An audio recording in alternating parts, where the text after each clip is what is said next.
All right, welcome to the Marketing Trench. This week we're going to be wow, someone's awful excited for having walked in the room literally 10 seconds ago. Ricardo, with your hat. We're going to be diving into a really interesting report that our friends over at Verse.io put together in collaboration with Ascend2, which is a research and marketing company. And the name of the report is The State of Lead Conversion in Marketing and Sales. And, just this week, guys, I got an email from one of our clients, and he said, hey, I want to run Google ads. Well, okay. And the immediate next question I had was, why? Right? Like, what's your strategy? Because this goes exactly to what we've been talking about for the last several weeks. What's the strategy? There isn't one. The strategy is I want to get in front of people, right? Right. And so it was one of these things where I thought, okay, I don't quite know how to break the ice on this to him. That, like, I'm happy to introduce you to people I know who know how to do Google ads, but like, I'm afraid you're about to spend money and not get any success with it, right? Mm-hmm. And it's especially, I feel a little bit weird having that conversation because somebody looks at me and they say, well, you're escrow. What do you know about selling homes? Well, fair. I don't know how to sell homes, but I know how leads work on the internet. And, it kind of doesn't matter one way what you're selling. And so that's when I read this report, I feel like this is something I can send over to him. And it's also really great because it does apply across industries and you can kind of break that awkwardness. So Scott, you're the one who pointed us to this. I'm going to hand it over to you in just a second. If you're watching the video here live and you have questions as we're going along, feel free to comment. We can see the comments. We'd love to respond to your comments in real time. And then we're also going to post the PDF when we're done over at our Facebook group. So if you want to download it for yourself, it's a PDF, and you can download it for yourself and take a look at what we're going through. I will share it. Got this totally ready to go. All right, so here it is. Oh, cool. Okay. And Ricardo's face is covered up, so everything is going great. Here we go. Boom. Okay. Oh, look at you on the fly. On the fly, doing it live. All right. Scott, hand it over to you, and let's just dive in. Do you want to start with the executive summary, or do you just want to go right to the first the introduction? No, I guess the executive summary. I mean, I guess we can kind of start there. Actually, no, it's the second page is where the most information on the introduction. So the first thing that I kind of looked at was, what's the sample size on this? We know Verse is primarily in mortgage and real estate space, but it sounds like this report was 277 marketing and sales professionals operating in both B2B and B2C businesses. So this is it's not specific to our industry, but I was looking at these numbers and a lot of these numbers seemed like they were very consistent and very realistic. I didn't know I was going to be leading the conversation on this, but I did go through this, and there's some things definitely jumped out at me. And even on this first slide, lead generation is an important part of anybody's business. I mean, at least anymore today, you basically have only a few ways you can generate business. You're either generating business from existing relationships, past clients, your database. So let's just call it during COVID, right? So you're mining your database. That's your existing clients. Those are your leads. We're not doing a lot of belly-to-belly networking for this last year and may not be for the next 6 months. So a lot of people are looking at leads. And we've had this conversation. A little bit of this I kind of feel like we've said again, or we've said before, but this just, I think, reinforces the importance of having an abundance mindset and not a scarcity mindset when you're looking at leads. So this I thought was pretty telling. Overall satisfaction with leads to sales conversion rate. And ultimately only 25% of people had a negative response. You got a nice chunk of people, about a third of people were neutral about it, which I'm going to call that a win when it comes to lead conversion, because if you don't have anything negative to say about it, it's performing as expected, right? But I mean, then you've got you've got a clear 45% of people that are somewhat to very satisfied with their conversion.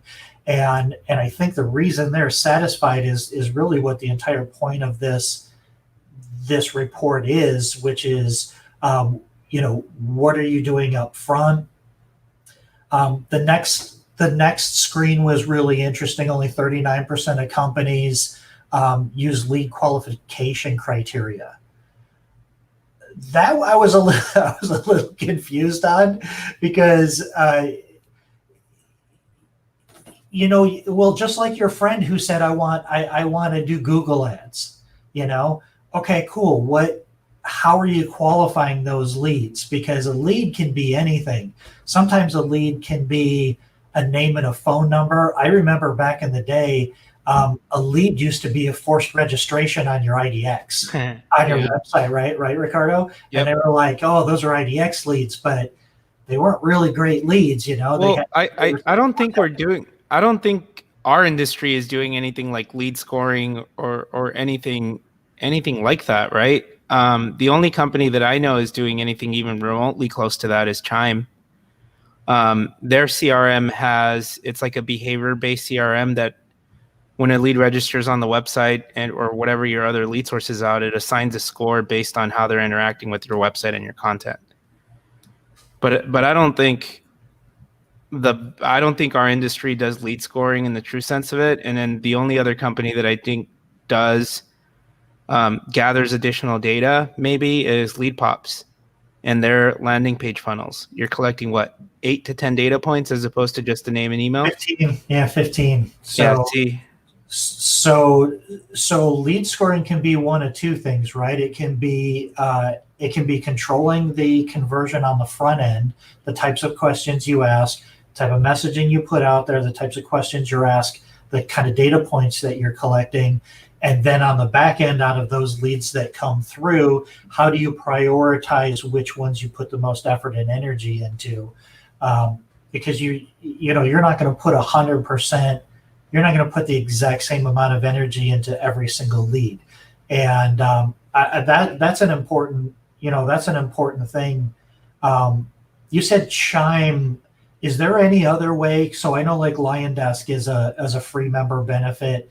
Is there any way to do any sort of lead scoring or anything? No, so platforms like that don't do lead scoring unless you're using something like Salesforce, maybe ActiveCampaign, Drip, all these other ESPs. They allow you to do it, but most of our like industry real estate CRMs, they don't. Well, go to the next page. Actually, I wanted to jump in on a thought about lead scoring for a second, because I have to say, when I read this, I thought, oh, crud. Like when I think about leads, I always forget about the work of actually like scoring them, like having a qualification. Because I'm just like, get all the leads, right? And just the idea, yeah, right. The more the better. But the idea of looking at a lead and saying this is a low priority almost feels offensive from a sales and marketing perspective, because you want to tell yourself, I can get them all. And it's like, wrong. You have a limited amount of time. And this is a hidden cost, by the way, to doing this is where services like Verse are so powerful, because a hidden cost of this whole idea of paying for ads and getting leads is that you need to think about, who do I want? Why do I want them? And how am I going to know if that lead is any good? Like that takes work up front. This goes to our whole point about you need a strategy, right? Because a strategy helps you answer those questions. And if you don't do this, then you're going to get the problem that everyone has, which is they get 50 leads, they call 3 of them, and none of them are any good. And it's like, okay, well, if you scored them, so you knew that leads in this bucket were like really, really worth your time, and leads in this bucket were really, really not worth your time. If you did that work ahead of time, you would find a lot more success. So I just wanted to point out, like, that right there already is a hugely valuable. It was a hugely valuable insight to me. Yeah, and again, so you look at the challenges here, and when you talk about lead scoring again, that's a super powerful tool. If you're looking at your leads performance, you should be able to backtrack it. There's always way to make to test and try new things. So if the demographic is wrong, you look at your targeting. If they're just not high quality leads, you got to look at your messaging. Why are they filling out this form if there's no way that they can take advantage of your product or service? So maybe you're not explaining your product and service right. And it isn't quantity. It isn't quantity. Quantity usually comes at the expense of quality. You don't want more leads. You want better leads, and any number of better leads. I could get 10 out of 1,000, or I could hone in my messaging and get 10 out of 20 because I only generated 20 leads, but 10 of them are in the ballpark, right? Because we put we qualified them up front. But this is interesting. So then the next question they ask are, what are your challenges? What are your greatest challenges to lead conversion? And the number one, 43% is collecting enough data on leads. And, I know we had that experience when we started doing Facebook lead ads. So Facebook lead ads, they collect, stuff off of the people's profile, off the consumer's profile, usually get a name and a phone number. You can get an email address, but those are all the numbers that were already part of their profile. They're not always accurate. They're not always the ones that they used. They're whatever they used when they set it up. But then not having enough data to make a decision about whether that lead is a quality lead or not. You also you said something that's important, Dustin, is the hidden cost of doing this. So working with a company like Verse is not inexpensive, but it's less expensive than having to hire somebody to do this, because what you certainly would not want to do if you're a manager or a branch manager or a broker is you would not want your salespeople following up on bad leads. Right. Salespeople need to sell, right? And you don't, that's a bad waste of time. You're wasting their energy, your time, and you're probably destroying their morale, because it's disappointing. And if you don't have good quality leads, following up with leads quickly, 41%. It's interesting that that's a challenge that many people have, because it's been known for a long time that you have to get back to these leads within minutes, and all of the, almost all of the software and CRM programs and contact and conversion automation programs are doing that, sending out an immediate email or immediate text. So that was curious to me. Well, I still have conversations with people who turn off the drip campaigns because they say it's not personal, and I want to reach out to them myself. Like, I want to be the first. I don't know. It's not personalized. It's not whatever. So nothing is better than something? I think that's a mistake. I think so too, because that's that scarcity mindset again, where you think every single one is gold, and what ends up happening is you miss the gold because you're spending so much time you're not doing filtering. It just comes down to qualifying your leads. So if you're not personally qualifying your leads, you outsource it, you hire somebody to do it. So I had this problem, and maybe this is relevant, maybe it's not. I had this problem where I was having a certain percentage of no-shows for my appointments. So I added an auto sequence now that makes it look like it's me reaching out via email to say, hey, Dustin, saw you just booked a time on the calendar. Wanted to reach out and briefly introduce myself. Here's a little bit of background on me, and here's what you can expect at our meeting. You're probably going to get a calendar reminder, and I'll text you just before, an hour before the start time, to make sure we're good to go. That's an auto email that goes out, and then the text message goes out about 45 minutes before our meeting start time. And then after the meeting concludes, it's, hey, Dustin, just want to say thank you for taking the time to meet with me and Scott today. I really appreciate your time. You're going to get a couple emails from me with some of the products that we talked about. keep an eye on your inbox. If you have any questions, please don't hesitate to get in touch. What program are you using to do that? I'm using ConvertKit, my email software provider, and I'm using Acuity scheduling. So here's the funny part. I get replies to almost every one of those emails. I look at my phone. I'm like, who the hell is this?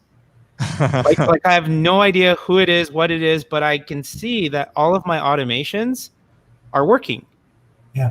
Because people are replying, hey, thanks so much. Really looking forward to it. Or, hey, thanks for the reminder. I'll be there at this time. I'm coming back from a listing appointment. Or, hey, thanks so much again for taking the time. I really appreciate you guys. Look forward to working together.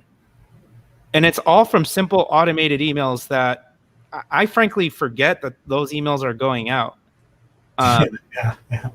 Like, I don't think that there's anything wrong with automation. Just you can make it sound so that it is personalized. Well, there's this next the 2.1, the consequences of slow follow-up, is actually really interesting. So they basically are saying there's three reasons why there's three reasons why speed to lead is so vital. And this is so valuable. I just don't know if, as salespeople, we step outside of what our ultimate goal is and we think of these things from this angle. But presence detection, I mean, think about this. The lead puts all of their information into a form. They press the button and there's some sort of, oh no, I just sent all of my stuff out there. And then if they don't hear from anybody, you're now kind of starting to get a reputation. They don't even know you yet, but you've got a reputation as somebody who isn't as motivated as they are to solve their problem. Yep. Right? So that's the messaging that you're sending if you're not following up.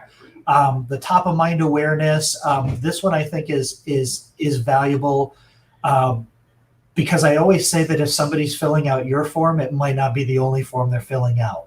So if somebody's out there filling out forms, top of mind awareness, getting in front of them. And then this is the one that you just described, Ricardo, the wow effect.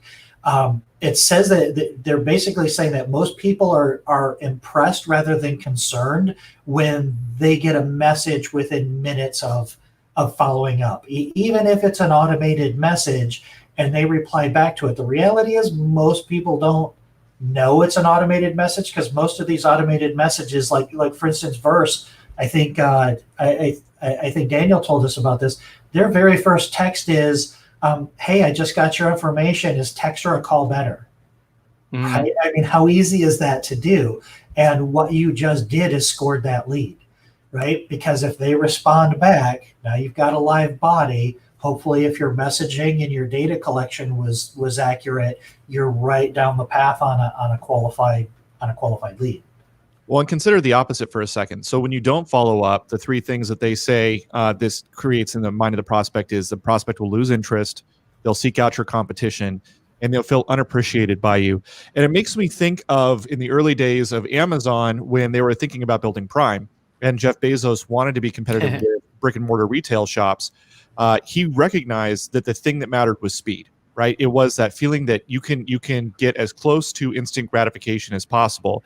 And a fun fact, in 2019 per quarter, Amazon they spent about $10 billion a quarter on shipping, $10 billion a quarter, right? That is serious money. And I'm sure in 2020, it's even more, because I'm sure shipping costs have skyrocketed as more people are shopping online, right? Yeah. Yeah. So why are they spending billions of dollars? It's because Jeff Bezos and his team know that Prime is like, I think we're all Prime members here. And we go to Amazon because we're like, Prime is as good to us as getting it right now. And that's an incredible achievement. And you can have a similar achievement without having to spend billions of dollars by sinking a little bit of money into services like Ricardo's using Acuity. I use Calendly, ConvertKit, whatever. You can string these things together to create that impression and not cause your people to lose interest. They will seek out your competition, right? Like if they submit a form online, they're like, I wonder if Susan Realtor or Johnny Escrow down the street is going to get back to me a little faster. Let me go check them out. Now that I'm thinking about it, they're 100% doing that. If they get a response from you right away, then it's almost going to feel like they're cheating on you, and they're going to be less inclined to go maybe pop in the inbox of someone down the street. Yeah, no, 100%. I mean, you got to think of think of what your mindset is when you fill out a form. You are at your peak level of motivation, right? I am doing something about this right now, which means I'm going to fill out the forms. I know somebody's going to call me because they're asking me for my contact information. They know what they're doing, and this, as they call it, the speed to lead mission is non-negotiable for sales teams to capitalize on their leads, and I think that's 1,000% right. If you do not have that mindset and that mission, you need to you need to tap the brakes on your lead game. Lead game doesn't mean you get leads. Lead game means you have to convert those leads. Getting the leads in is the easy part. Converting them is the hard part. And if you don't have that figured out first, and the very minimum you can do, and you're right, Ricardo, I want to do it myself. Well, what you're really saying is that once I have an interested person, I'm the best one to sell them. But when we're talking about leads, it's okay if somebody else contacts them and introduces them to the expert that can answer their questions. That's just as valuable. The fact that you're contacting them is more important than the person that contacted them, right? You agree with that? Yep. Yeah. Well, this takes us to the next slide, right? Because you think I don't want to spend the money on focusing on lead conversion and qualification. I don't want to spend the money on a service that can follow up immediately. I'm the best person to do it. It's like, okay, what happens when you're not available, right? I have to struggle with my escrow team all the time, by the way, where, they'll tell me, I'm so busy. Okay, well, what can I get you to outsource? Well, I can just do it faster. I can do it all faster myself. Okay, you can do one thing faster yourself. You can't do all the things faster yourself. And so there's a cost, right? Bottom line, there's a cost associated. In 2.2 challenges, what are the greatest costs associated with lead conversion challenges? The first one, missed opportunities for revenue. 54% of, I think that's what it says, 54% of people say that's the greatest cost, right? 44% of people out there say they are too busy to follow up. Yeah, because you're doing everything. Like, you're the hero of your own story and you have no one to help you. Yeah. What I think we've had this expression on the show before, but I think it goes something like this, right? Like, if you want to go fast, go alone. If you want to go far, go with others, right? And it's definitely the idea of, if you want to build a big desk, if you want to have a big volume of business, if you want to be a top producing agent, if you want to be a top producing title rep, you have to have a team. Right. You have to, and you have to be willing to outsource, because 40% you're going to get too busy to follow up. And then what happens? That vicious cycle of the waves and crashes, right? The ebbs and the flows, because, I got time to follow up. I don't have time to follow up. I've got time to follow up. I don't. Right. Anything else jump out to you guys from this one? Wasted staff time, resources, wasted budget. I thought lower employee morale would be higher.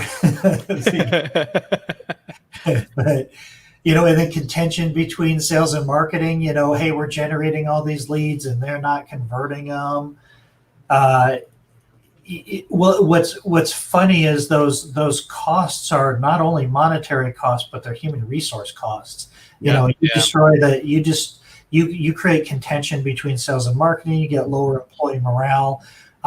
That cost is unknown, and it could be exponential.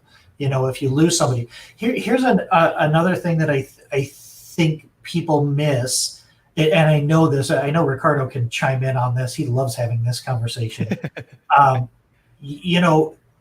People think, if I don't want to spend $100 to get a lead, but really you've got to look at what your cost per acquisition is. And if you're participating in like Zillow or something like that, you're probably around $2,000 or $3,000. But I mean, think when you close a deal, you're probably 5 figures, right? You're making good money on that. So if I came up to you, Dustin, and I said, listen, Mr. Real Estate Agent with the average commission check of $15,000 per transaction, if I could guarantee you one closed loan for $5,000 or one closed home for $5,000, Would you pay $5,000 for each one of those leads? You wouldn't hesitate. You'd say, yeah, how can I do it? But for some reason, we have this challenge with we're not willing to spend $5,000 to find that one closed deal in our lead generation process. So I think there's a little bit of a mindset that needs to be handled, and you do have to look at all of these costs, because none of these, well, 36% is wasted budget. The rest of them are inefficiencies, right? They're inefficiencies, or they're just stuff that you don't want. People weren't hired to deal with these types of problems, kind of thing, with the morale issue. But it's interesting to me that just wasting their budget isn't a big deal. And I think the key word there is budget. So they're going into this thing saying, I recognize it's going to cost me $3,000 to $5,000 in leads in order to complete a transaction. And then when you're operating from that mindset, now you're starting to focus, how do I miss less opportunities? How do I not waste resources or time on staff?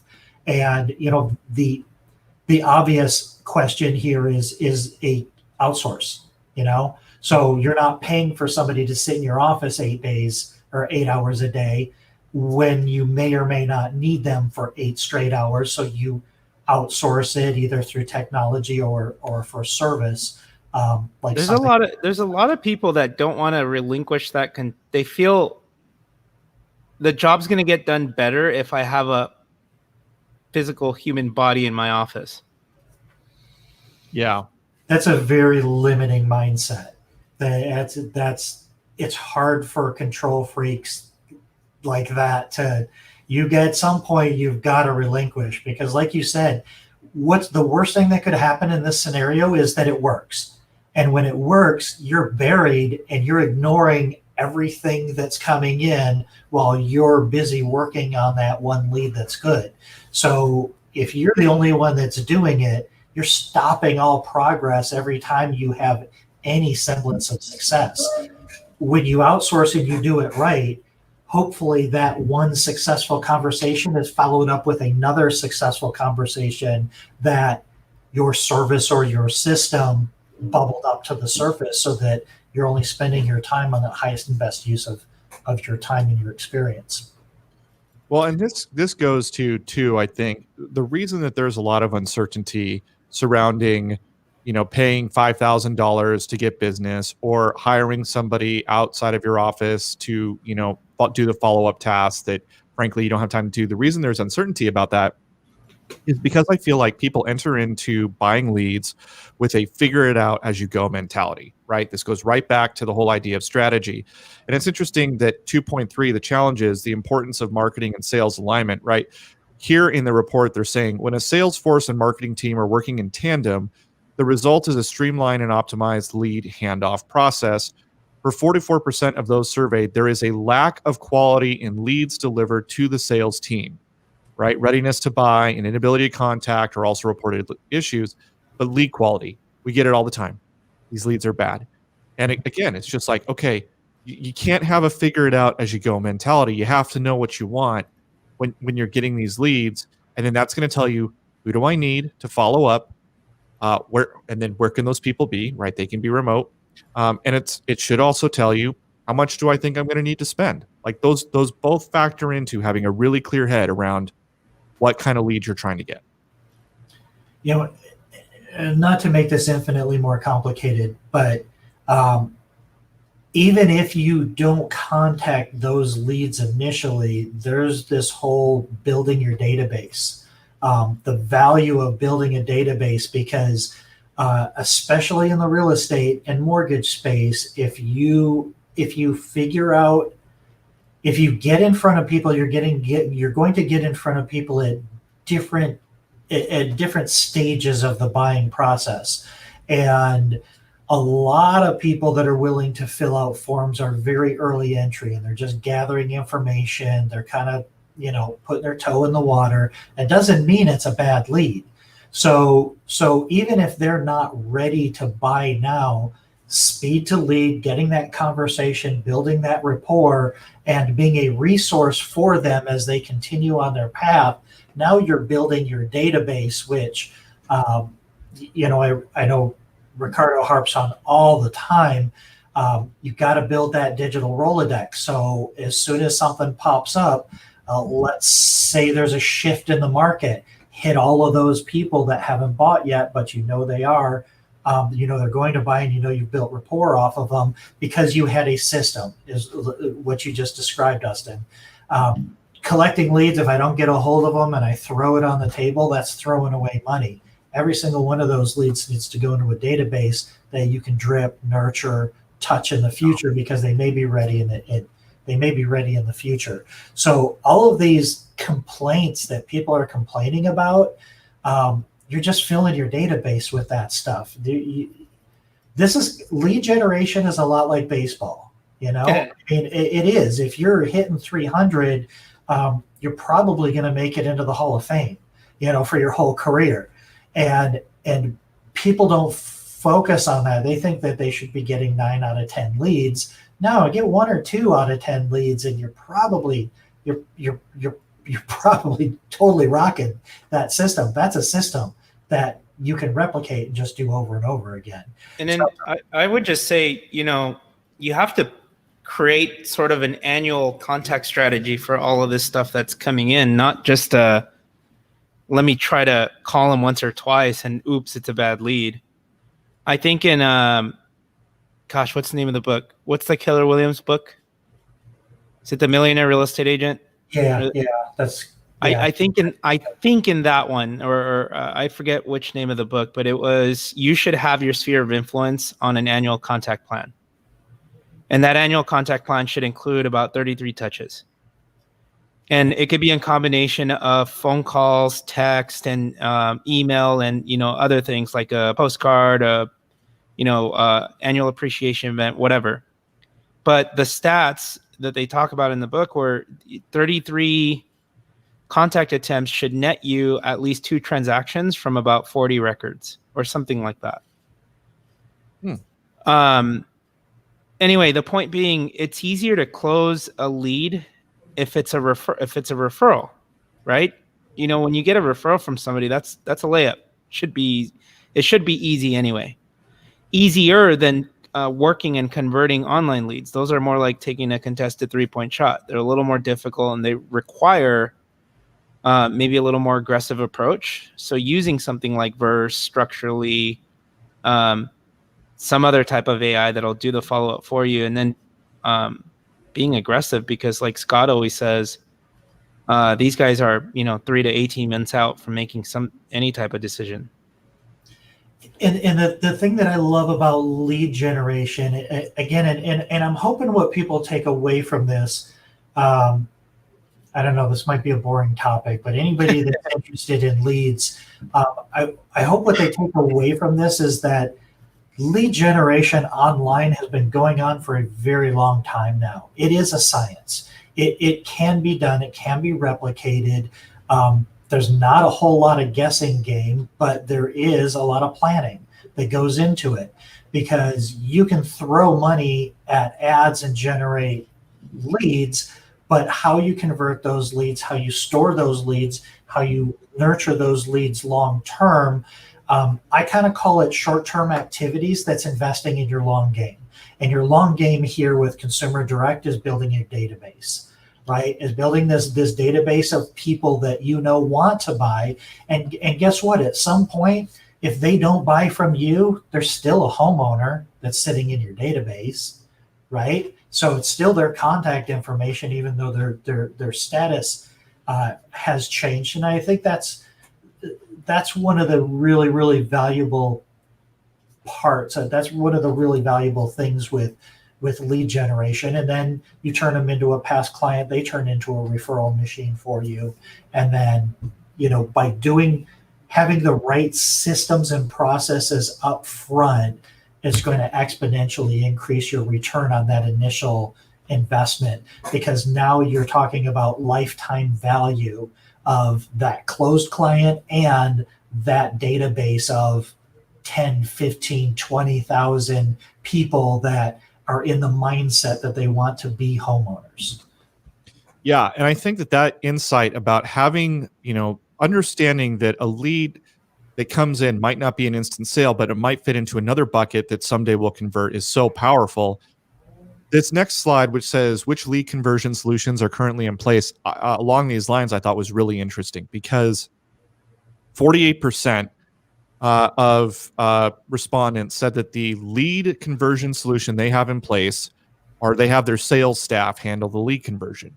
So basically, half of the people you're in competition with right now in your industry are handling lead conversion themselves.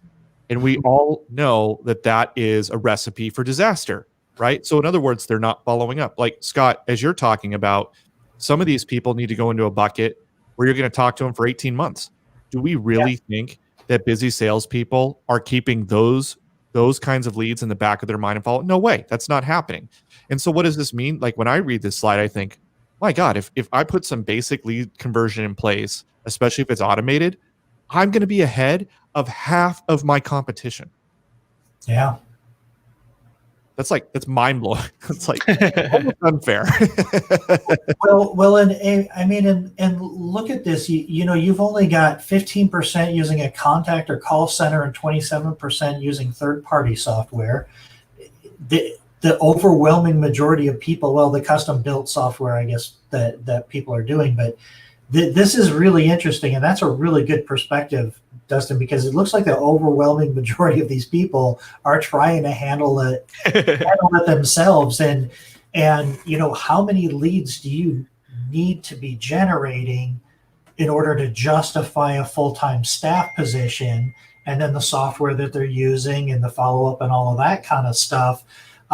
That might not be easy to do for somebody that's just getting started into leads. If you don't have your systems and your processes in place, you figure, oh, well, this is going to be the most cost-effective way to do it. It's actually probably the least productive and least cost-effective way to do it is doing it all yourself. Yeah, because you're spending the money and not converting.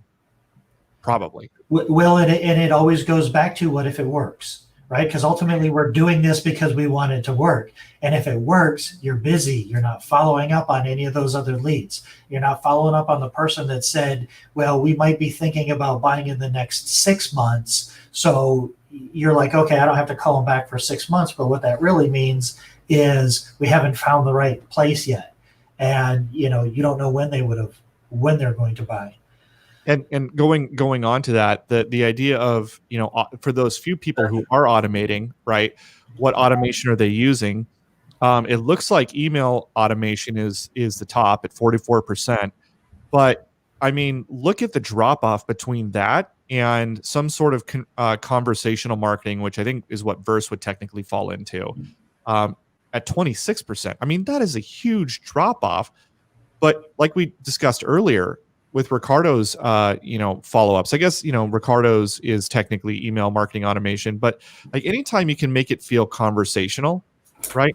Anytime you can be like, hey, just quick reminder, we've got this, whatever, you get amazing response from that. And only a quarter of the people who are using some sort of follow-up solution. So it's a quarter of 25 or 30%, whatever that number was just above us, are utilizing that kind of powerful 50. Oh, yeah. Okay, fine. So a quarter of 30% at best are using that kind of powerful conversion. It's like, I haven't had any no-shows since I added that automation to my pre-appointment.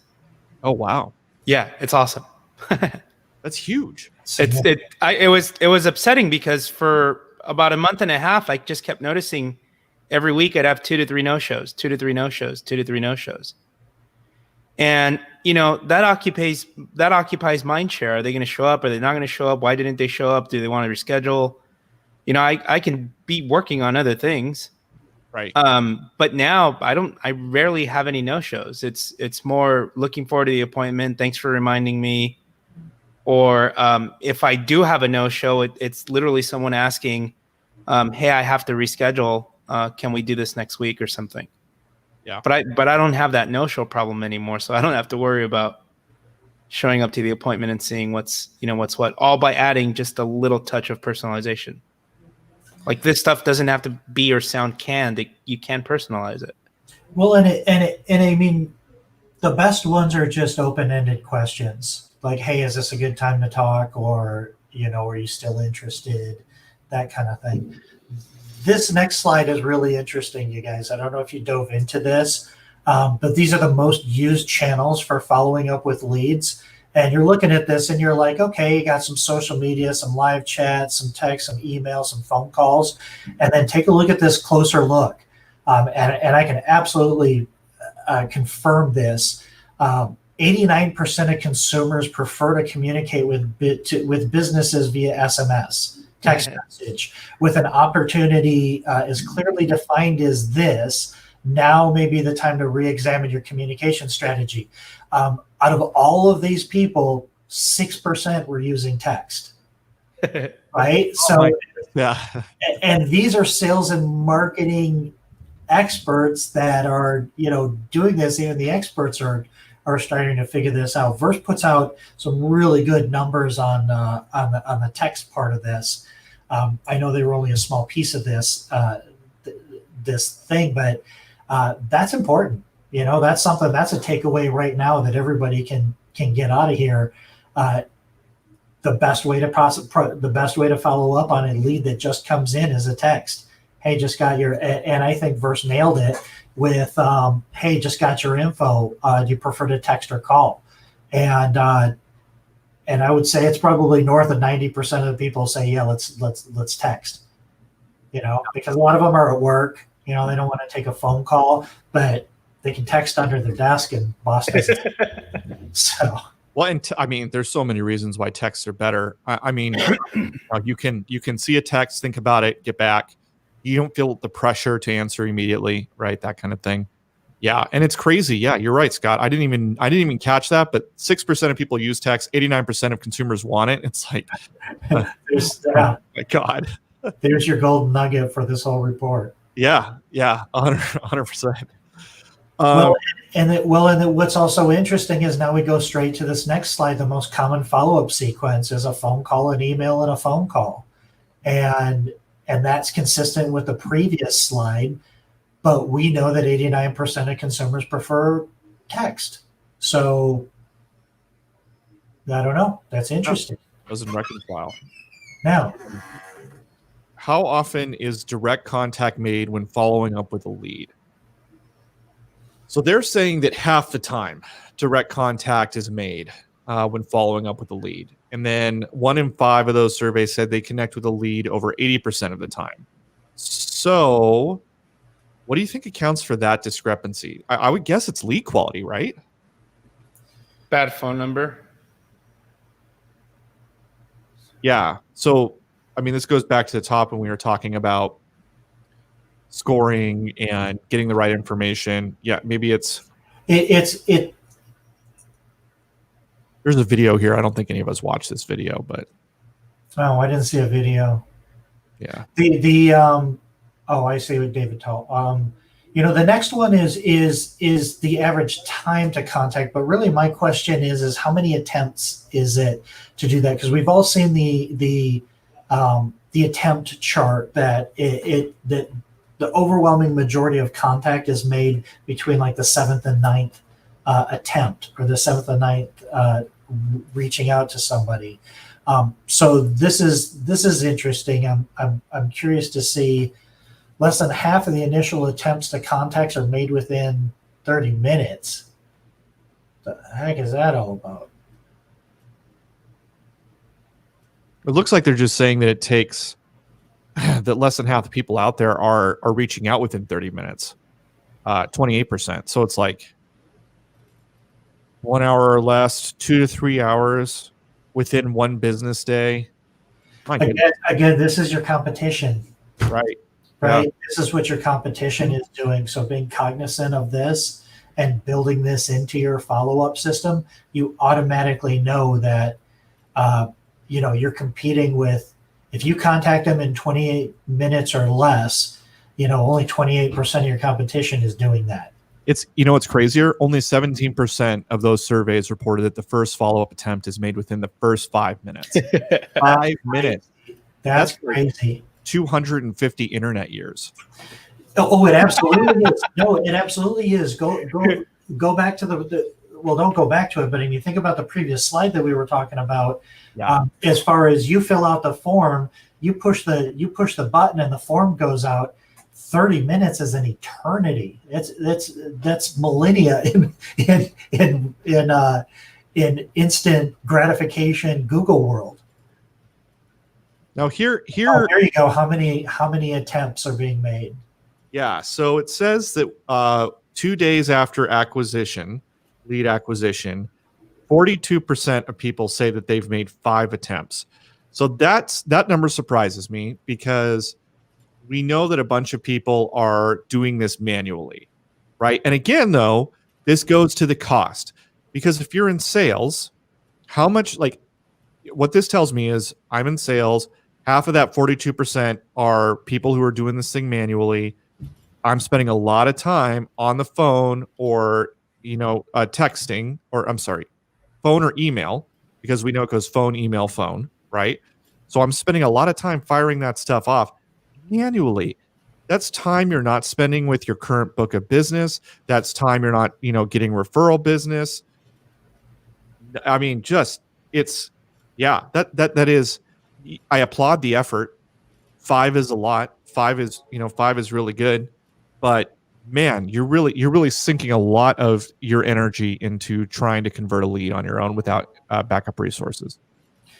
Yeah, Michael Penny just chimed in here with one more interesting stat. 68% of conversions are happening on attempts 6 through 8.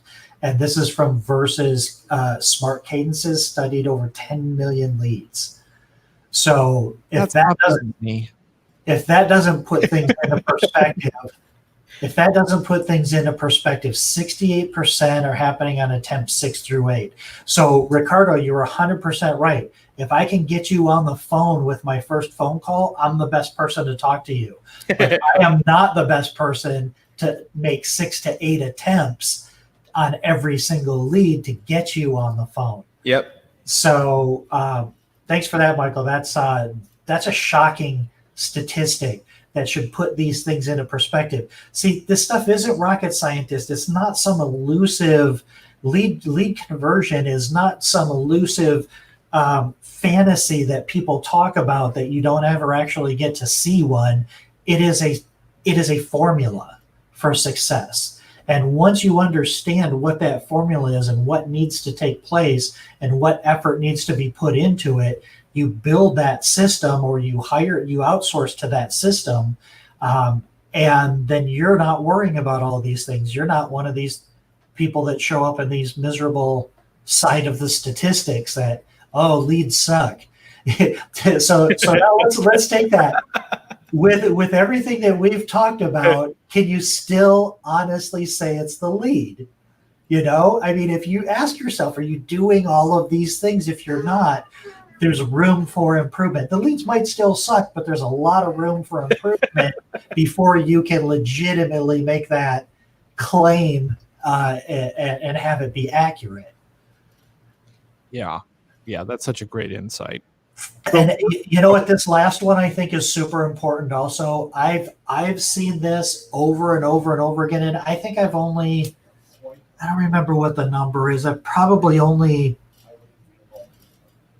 I think I've done less than 2,000 leads through the system, maybe a little bit more. But this is really, really consistent with what I'm seeing is leads are coming in and they're being generated off hours. Yeah. And it's right around 45%. It's interesting. Different things are higher, like if you're promoting a listing, like a listing that's for sale, I find that a lot more of those are after hours, because those are probably people off work and on the weekends. They're looking, searching for homes and things like that. That's another important, I mean, that's, again, you're building your system knowing that what are you doing if, what are you doing to capture those 40 plus or minus % of leads that come in. If you're not doing automation, if you don't have somebody following up on them, you're failing on your speed to lead mission. And we know that that's the single most critical piece of your of a lead conversion strategy. Yeah, well, and just the thought, I put myself in the shoes of the dad or the mom at the Saturday morning soccer game. And, they're watching their kid play, and they can be doing one of two things. They can either be distracted trying to answer calls, respond to emails, and do all the work themselves. I guess they could do one of three things. So that's one.